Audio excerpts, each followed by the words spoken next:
All right, so I was trying to play that intro. I don't know how well that went, but something I was playing around with. Anyway, so welcome everybody to BigGunner81 Live. We've got Glenn Fleming here tonight. Hello. So yeah, hey Glenn. So yeah, I just figured we can leave this like as an open format, kind of talk about some different things. Yeah, cool. I want to thank you again for being with us on Target Radio on Sunday night too. I appreciate that very much. So. Oh, no problem, man. I enjoy doing radio. It's actually a lot of fun. Yeah, me too. Actually, I took it in high school. I had a show for like 3 years. I loved it, Oh, cool. but didn't really pursue it any further until recently. But anyway, one of the things you had mentioned on there too was about we talked about a tank that you've been working on. Oh, yeah. The tank, I brokered the deal for another company. So they went ahead, because I can't afford a $600,000 tank. Yeah, right. No way. But they could. So I got to play on it and learn to drive it, and we're going to go out and shoot it when their Form 1 clears on the gun. FPS for us is actually going to be doing a video on it, and I'm going to be doing a video of it on the Gunner's Vault as well. That's cool. Yeah, I'm looking forward to seeing that, definitely. I know it takes a long time from sometimes on these videos from start to finish. Even just the small projects that I do, sometimes it takes a little while with the editing and playing around with it. But when you got something that big. Yeah, one of my buds is actually a professional editor. He runs the editing department of like KLAF or something like that. It's the Channel 15 Fox Cool. local TV station here. And this is Chris Ortego, and he does the editing on the Vault.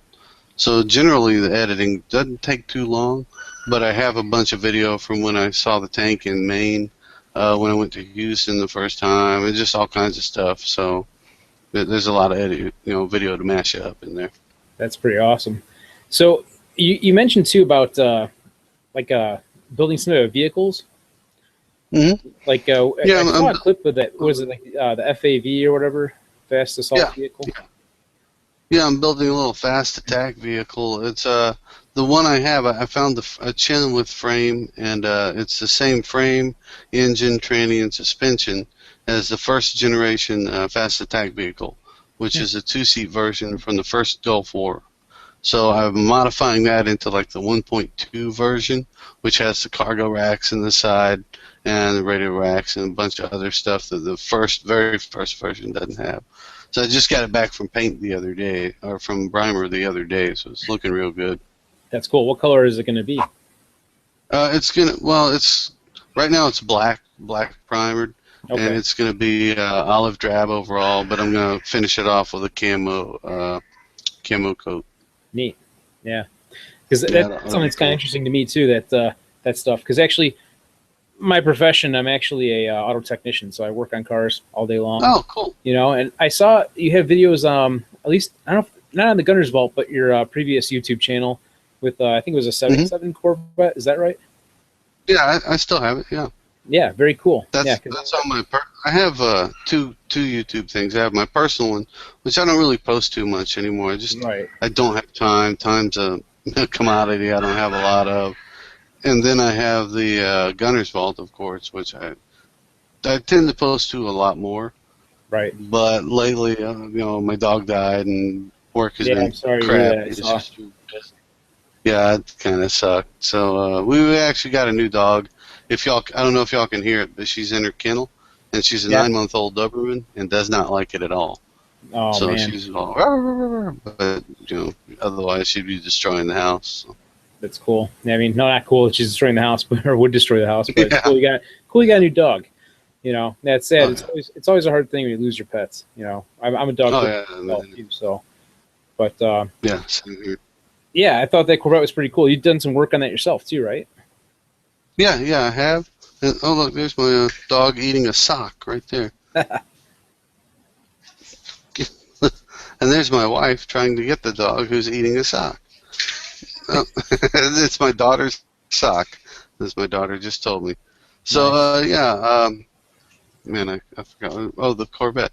Yeah, I do a lot of work on it, but it needs a new wiring harness because the previous owner did their own wiring. As they tend to do with 30-year-old cars, and I don't have the time to do it right now, so I'm waiting. So I'm doing my fast attack vehicle, then I'll get back on the bed. Yeah, I hear you. I know. I've got some projects I got to do on mine too. I've got a 95 myself. Oh, So, nice, nice, yeah. man, nice. Yeah, that's That's actually part a of CE5, isn't it? C4. C4? Okay. Yeah. It's I couldn't 96 was remember. the last year of the C4s, and then it went to the C5s and Oh, all okay, that. But okay. yeah, it's a lot of fun. I've had it for a long time. Yeah. But yeah, so here's a question for you too. Mhm. Um, I know we know a little bit about your history and stuff, but how did you actually get into shooting? Like, how did that all start for you? Really, man, I've always been into it. My grandfather was big into the guns and stuff, big into hunting specifically, and collected L.C. Smith shotguns. Okay. So when I grew up, we hung out, and he took me out hunting and stuff, and introduced me to firearms, and I just started, digging it. And then I went in the military and got to do, the helicopter gig, which was truly awesome. Yeah. And then when I got out, I didn't really have anything to do because nobody needs a retired helicopter gunner. So Yeah. I was like, well, crap. So I started building guns as a hobby. And a friend of mine owned a gun store, and he said, hey, man, you want to be a gunsmith? I'm like, yeah, sure, why not? So I went in and learned how to work on, all the rest of the stuff, shotguns and just 22s and just all the mundane stuff. And just kind of built up from there. Right. You enjoy it though, don't you? Oh, yeah, I like the hell out of it, man. Yeah. I'm very Like mechanically minded. I didn't know what I was getting into when I started. Right. No, I'm very mechanical minded too. I only recently really got heavily into the firearm stuff. Oh, I, okay. for me, I started out when I was a kid, shooting BB guns and, Yeah. when I was 13, shot a shotgun a few times and still have that one today, but not until, a few years back. And I guess you can blame Obama for that one, I suppose, with the whole assault weapons ban thing, and it was going on Yeah. around the time and all that. And I had some friends that shoot and stuff, and I kind of got involved into it and everything. Hmm. Have you ever done any competition type shooting or no? No, I really haven't. I've shot some skeet when I was younger, but Yeah. that's really about it. I mean, I'm not that good at shot. I'll tell you now, I'm not. So I'd lose a lot. So I Yeah. just like shooting for what it is, and specifically I like shooting machine guns and stuff like that. Oh yeah. So Well, there's not who a lot wouldn't? of competitions for that. Yeah. Yeah. That's true. That's pretty cool. Yeah, that's one downside of being in Illinois, that we just don't have access to shooting machine Oh guns. yeah, no doubt. We're Yeah. kind of limited, but people think that's the thing too. From state to state, everybody thinks that Illinois is like one of the worst places to be, and yeah, it does kind of suck in some respects as far as all the restrictions, but it's not as Hmm. bad as people would think. They think, oh, you can't Yeah. have more than 10 rounds, or you can't have this, you can't have that. No, we can have our AR-15s and 30-round magazines. There's a couple of Oh, areas we okay. can't, but it's not as bad as you think. We're not. The whole state is not Yeah. Chicago. Um, Hmm. but Yeah, I'll be the first to admit I'm not really that good with gun laws like in other states, like California and New York. We just don't sell to. right, Just their laws fluctuate so much, we get in trouble. Plus, with California in particular, we're not on the DOJ approved vendor list or what the hell ever it is. right, So those two we just kind of stay away from. Just not because we don't want to sell to people out there, but just because we don't want to get in trouble. right. It's So easy to it's do like that. that. Oh yeah, oh yeah. It's kind of a trap. Right, And the other states, like Illinois, I really don't know what the rules out there are. But a lot of my stuff involves like people sending machine guns for repair, or people right, sending whatever kind of guns for repair. So if they send it to me, I'm like, well, we do a little checking, make sure we can send it back, unless it's like an obvious like Texas or Utah or something like that. right. Absolutely. Well, I know I've had that experience too, where there's been some online vendors that sell all types of stuff and whatever. But when it comes to magazines specifically, um, Mm-hmm. like I think some parts of our state do have restrictions, like Chicago, Cook County, I think maybe. Yeah. I'm not sure, but they went from selling to us to all of a sudden, because of those select areas, they just said, forget it, we're not going to sell it all to Illinois or whatever. Just to be on the Yeah. safe side. And you can't really fault them. Many people want to fault them for that, but like you said, it's just that the laws fluctuate so often or change so often. Yeah. It's hard to keep up. Well, you gotta watch it, especially when you're the dealer, because I mean it's hard enough to obey the federal laws. They're all over the damn place. But then when you get into a state law that's a state you're not in, That's really a kind of a pain in the ass to find out what the little nitnoy laws are, and is a suppressor legal? Is SBR legal? Is a machine gun legal? Right. Can he have belts? Can he have mags? What limits? And then just can he have a pistol grip, a flash hider? I mean, there's all kinds of rules out there, and if you break one of them, you risk losing your license, which is your livelihood. Right, and that would just suck. Yeah, yes. Oh, definitely. Speaking of that, with like SBRs, for example, in Illinois, we used to not have the ability to even own an SBR, short barrel rifle, and that's kind of changed a little bit actually. It has changed in the respect that it's still difficult, but you can do it. And the trick is like the CNR license for the Curio and Relic or whatever. If you have that license, and then you have to get the paperwork signed off by like I guess it's like your what do I say, like a police officer or some type, like your police chief or whatever. The chief law enforcement officer. That's what I'm trying to say. Thank you. If you get that signed off, whatever, you can submit the paperwork to own one. But getting it signed off is very difficult, in many cases. You have to know somebody. That's true even down here. Like the local parish, parish is same thing as a county. But the local parish I live in down here, the chief law enforcement officer won't sign off on NFA weapons, which sucks. It's not their right to do it. Basically, they're making themselves de facto lawmakers, saying you can't have it, even though you're not a prohibited person, which is not right. So, my point being, even down here, where it's pretty gun-friendly, a real gun-friendly state, you still have people who are like afraid that that something might come back to haunt them, so they don't sign off. Yeah, that's true, because they feel like if they signed off on it and some nut got a hold of it, then they feel responsible. Yeah. So you can't necessarily fault them, but at the same time, it's like, well, who are they to make that decision necessarily? Yeah, exactly, man.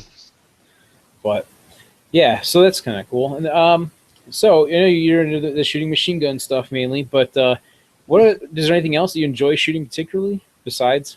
I have a little air rifle that I like shooting. I have a little Crossman Challenger, which is a real cool little 10-meter air rifle. Oh, wow. And I'll set up a little bullet trap, and we'll shoot across the, safely, of course, nobody walking around.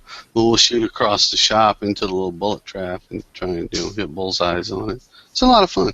Yeah, it's cool. It's kind of funny how sometimes the lower end of the spectrum as far as cost can be the most fun. Like things are not so bad to buy, as far as the cost, they're just very enjoyable. Oh yeah. Like 22s, for example, they're cheap and stuff, but they're a lot of fun too. And for some people, they can be a great training tool as well. Especially like the MP15, or 20 or 1522 or whatever, the 22 Smith & Wesson. It's a good way to. Everyone's got their own opinion on it, their own thoughts on it too. Where some people say, well, if you're going to practice to shoot, you should be practicing only with that particular firearm they're going to shoot with. But on the same note, sometimes I think it might not be a bad idea to kind of get warmed up to when you're at the range with, a 22 of like the similar style, like 22 caliber AR-15 versus the 5.56 AR-15, and switch up to it. I can. Oh, go ahead. I was to say I got the same setup with my Sig Sauer P226. I got the Mosquito, which is like their little 22 version of it, kind of. It's a little scaled down, but it's not a bad way to kind of warm up at the range before you start spending a lot of money on ammo. Yeah, I have a 226 as well. I love that thing. It's a great gun, man. It is. It's ironic because my wife actually, she's the one that kind of pushed more for the handgun stuff, really. Oh, really? Yeah, and she wanted to have a gun for home protection and all that kind of stuff, and I already had my shotgun and this and that, and I had my AR-15 because long story short, I had carpal tunnel surgery around the time I was getting into shooting, and I was real apprehensive to try a handgun. Okay. So I started looking at rifles, and the AR-15, but like some people say it's like Legos or like a Barbie doll for men, all the accessories they make for it, or something, whatever they call it, but I picked one of those up first, needless to say, and then she wanted me to get into handgun stuff, and she picked out a P250, which, it's a mod where, I'm sure you've heard of it and seen it, but worse trigger pull. We don't. It's double action only, so long, heavy trigger pull, and when you're first starting out, you don't realize how bad that trigger is until you shoot something else. Mm-hmm. And so we end up getting a couple of those P250s. I bought the 45 version, and she got the 9. And later on, we started looking, and for her, when she picks out something, and this is just her personal way of doing things, I guess. You could have the same identical 226, but whichever one she picks up, that particular one, even though it's the same exact gun, same thing, they could be one serial number different, let's say. Mm-hmm. That particular one, that just has to feel right to her in her hand, and then that's it. So she found this one, picked up a 226 Blackwater. Of course, Blackwater's gone now, but basically the TAC Ops is what it is, with the Blackwater logos, and she loved it, and just wanted it really bad. So I said, yeah, let's get it. And then she got that one, and I really liked it a lot. 20 round magazines, and so I ended up actually picking one up myself. But I picked up the Dark Elite off a friend of mine. So yeah, what is that? You said that's one of your favorite ones, though, the 226. Oh yeah. I really like the Beretta 2 or Beretta 92 FS. I was trained on it in the military as M9, so I'm used to it. So I really dig that one. But I like my 226 better. Yeah, that's just a smooth gun, man. It really is. That's cool. Yeah, I like it. I like it with the short reset trigger too. Yeah. Oh yeah, definitely. I just have the base model, the regular old P226, but I find that's more than sufficient for what I need. Oh yeah, absolutely. Do you have the short reset trigger on it? Yes. Okay, yeah, that's cool. Yeah, because you got a little different little upgrades they add to it and stuff, and some of it's just kind of gimmicky, but yeah, same basic thing, and I like that model a lot. Well, it's kind of handy being able to work on all this stuff, because I can go ahead and upgrade, damn near anything I want. Yeah, exactly. That's very true. Absolutely. That's something I actually thought about changing out on mine was the sights. That's obviously one of the first, easy things people usually have done to their pistols and whatnot. And the Dark Elite has it has the SIG lights. The front one's just regular style SIG light, and the rear one's a combat adjustable SIG light or whatever. Oh, okay, yeah. But my wife's version of the Blackwater has the tritium fiber optic front sight. I like that a lot, actually. So I've kind of thought about changing that out. But it is what it is. So, but yeah, customizing them is always fun, especially with the tools to do it. Oh yeah. Yeah, I like the fiber optic front sights, man. For quick acquisition, I mean it's right there. But the only thing that makes me a little nervous about them is they're plastic, and I always think I'm going to end up breaking it some kind of way, So like it's kind of like it? I like it, but I'm torn. Yeah, exactly, Yeah, because I mean at its base, it's supposed to be like a combat weapon. So I kind of think my mindset on all my guns that I are combat weapons, so to speak. I kind of think that they should be a little more robust.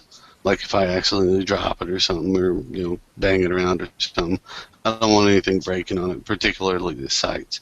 So I'd rather go with a little less visible, more robust sight than the more visible one I might not trust as much, But that's an individual choice. No, yeah, absolutely. That's the biggest thing, and that's why they make so many different types of guns out there, because everyone's got their own favorite thing they like and they don't like. Oh yeah, definitely. I mean, there's a big market for aftermarket accessories, no doubt about that. Yeah, I know. It's crazy. Speaking of customization and things like that in different guns, for long range use, like for example, 600 yards, what rifle would you recommend? Or what would be your list as far as something that would be, how do I put it, like kind of budget friendly, but not on the way cheap end of things? I mean, if we're talking real expensive, then I have to go with our gun that we build, which is the AGWPR, real good gun. And you can reach out a lot farther than that. If you're talking a little lower budget price, which this ain't gonna be budget, but this is an awesome setup for my personal taste. Scar 17 with a 1-6L can on it, awesome. Of course, that's $5,000, but it's awesome. If you want to get lower into a realistic price, which everybody can afford, Hmm. I mean, the Remington 700s, you can't beat them. They're great. The same thing with the Savage 110s. Those are great right off the bat. And you can get a Vortex optic for Oh yeah, relatively cheap for an optic, you know. And you can't beat those for the money. You just can't. Uh, so and they got the I'd lifetime probably go with warranty too. yeah, exactly. So I'd probably go with the Remington 700 with the Vortex what is it, a PST Viper Right. with a 4 to 16, and that would suit me well for a What caliber? semi-auto, you know, some kind of AR platform. Oh, 308. Okay, so 308. What about like what Yeah, was the name? 308 across the board. Say it again. 308 across the board for all the Across the board. platforms I mentioned. Okay, gotcha. What about? I mean, I've heard like the 700 doesn't it come in like a 300 Win Mag also? Yeah, you can get long actions, 300 Win Mag, I believe 7 mil mag, you know, just stuff like that. But 300 Win Mag's good, and it'll reach out way past 600. But for 600, it's not going to punish my shoulder. A 308 is going to do it for me. Plus, I can carry more ammo, and it's cheaper to shoot. Okay, good. I'm asking because it's something that I haven't really explored too far into yet, as far as long range distance shooting. But Yeah. the Sportsman's Club that I'm a member of, which David Lombardo from On Target Radio there, he actually is the president of the club too. Oh, cool. We have a 600-yard range there, and Oh, nice. David also owns a company, a training company called Safer USA, and they offer a like a long range rifle course. You know, Yeah. so I'm thinking about taking that. And at some point, I'm going to have to be looking at getting a rifle that's capable of doing that. You know. Yeah. The one thing with the Remingtons, change the stock on it, because you're inevitably going to put like a Harris bipod or something on it that mounts on the sling swivel. And when you do that, the stock kind of comes up and meets the barrel, so you don't get a true free float out of it. Oh, good to know. Yeah, he actually, I got to check his out. He's got, what is the company? It starts with an M, like MTD or something like that. It's a company that makes chassis for the Remington 700. McCree? Not sure if I have the name right or not. Well, there's McCree, there's Macmillan, MCS, Manners. Man, there's a whole bunch of them out there. Yeah. I kind of prefer the McCree chassis. Those work really well. They're kind of heavy for lugging it around, but they're real nice chassis. Oh, this is what I think it is. I had to look it up real quick. I believe it's called the MDT TAC 21 chassis. I'm not familiar with that one. Yeah, I think he won it or something through something with SHOT Show. Oh, cool. I think that's what he told me. I don't remember, but anyway, he's got a really nice Remington 700 with that chassis, and I'm interested in checking it out and kind of seeing it because I haven't done a lot of long range stuff. The longest distance stuff I probably shot was probably like 200-300 yards, maybe a little bit further, using just a red dot, shooting steel. Yeah, the most I've shot, like just precision type stuff, would probably be 500 yards as well. Just there's no ranges out in Louisiana that go that distance. Right, and that's a big bonus of our club because, like in Illinois, there's only a few places you can become a member of that are outdoor, sportsman's club ranges, and I think we're the longest distance range in Illinois, actually. Oh, cool. It's pretty impressive, and we actually have I want to say right now we're about 1,700 members for the club. Oh wow! But I think a lot of people. But you would think that every time you go there, it'd be jam packed with people, and not necessarily. Usually, sometimes you share a range with a couple people, and sometimes you get your own range. It's pretty nice with that. So. But that's good to know. That's pretty much how it is where I shoot. Sometimes you get once in a while you get some people out there. Usually it's dead, which is real nice. Because I go out and I shoot full auto all the time, and a lot of people find that, well, not a lot, but some people find that kind of annoying. They're like, whatever. The closest thing we have, well, actually we have had people come out. I say people like people who actually have the licensing to do it. Come out and bring full autos out. I guess it's legal in that respect if you're a dealer to be able to own one. we have an event.